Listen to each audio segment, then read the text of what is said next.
जगन्नाथपुरी, जहां हवाओं में जय जगन्नाथ की गूंज है और कण कण में साक्षात नारायण का वास। लेकिन क्या आप जानते हैं, इस पवित्र नगरी में एक ऐसी परंपरा भी है जो सदियों से दुनिया को विनम्रता का सबसे बड़ा पाठ पढ़ा रही है। एक ऐसा उत्सव जहां सत्ता और अहंकार का मुकुट उतर जाता है, जहां एक शक्तिशाली महाराजा ब्रह्मांड के स्वामी के सामने एक साधारण झाड़ू वाला बन जाता है। आइए जानते हैं गजपति महाराजा के सेवक बनने की वो अनसुनी कहानी। ये कहानी है गजपति पुरुषोत्तम देव की, एक वैभवशाली राजा जिनके पास अपार शक्ति थी, विशाल सेना थी और अटूट गर्व था। उस समय के राजा खुद को भगवान का प्रतिनिधि मानते थे, लेकिन धीरे धीरे पुरुषोत्तम देव के मन में ये अहंकार घर करने लगा कि ये साम्राज्य, ये प्रजा और ये शौर्य सब उनकी अपनी उपलब्धि है। वो भूल गए थे कि इस नगरी के असली राजा तो वो काले कन्हई हैं, जो मंदिर के रत्न सिंहासन पर विराजते हैं। कहते हैं भगवान अपने भक्त का अहंकार कभी नहीं रहने देते। एक रात जब राजा गहरी नींद में थे, उनके कक्ष में एक अलौकिक रोशनी फैली। राजा ने सपने में देखा कि वो बादलों के बीच खड़े हैं और उनके सामने स्वयं महाप्रभु जगन्नाथ की विशाल प्रतिमा खड़ी है। उन बड़ी बड़ी गोल आंखों में एक अजीब सा तेज था। भगवान ने कुछ नहीं कहा, बस अपनी एक दिव्य उंगली से नीचे की ओर इशारा किया। राजा ने देखा वहां एक साधारण झाड़ू रखी थी।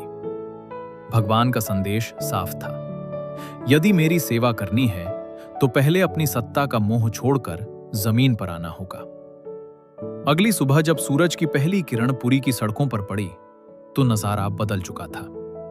राजा ने अपना भारी स्वर्ण मुकुट उतार दिया। रेशमी वस्त्रों की जगह एक साधारण सफेद सूती धोती पहन ली। कोई अंगरक्षक नहीं, कोई तामझाम नहीं। लाखों की भीड़ के बीच महाराजा पुरुषोत्तम देव नंगे पांव रथ के पास पहुंचे। उनके हाथ में एक सोने की झाड़ू थी और आंखों में पश्चाताप के आंसू। जब उन्होंने रथ के चबूतरे पर चंदन का पानी छिड़का और झाड़ू लगाना शुरू किया तो पूरी नगरी जय जगन्नाथ के जयकारों से गूंज उठी। ये छेरा पहरा की शुरुआत थी। राजा ने समझ लिया था कि भगवान के सामने कोई छोटा या बड़ा नहीं होता, सब उनके दास हैं। आज भी हर साल रथ यात्रा के दौरान पुरी के गजपति महाराजा इसी रस्म को निभाते हैं। ये रस्म हमें याद दिलाती है कि हम चाहे कितने भी बड़े पद पर पहुंच जाएं, अंत में हम उस ईश्वर के हाथ की कठपुतली मात्र हैं।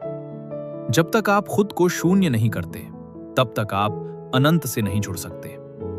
अहंकार को त्यागिए और सेवा को अपनाइए, क्योंकि महाप्रभु को 56 भोग नहीं, भक्त का सच्चा भाव प्रिय है।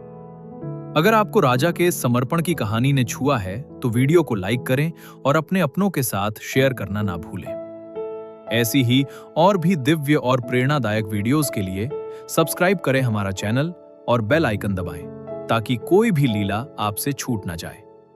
मिलते हैं अगली वीडियो में एक नई कथा और एक नए एहसास के साथ। तब तक के लिए जय जगन्नाथ।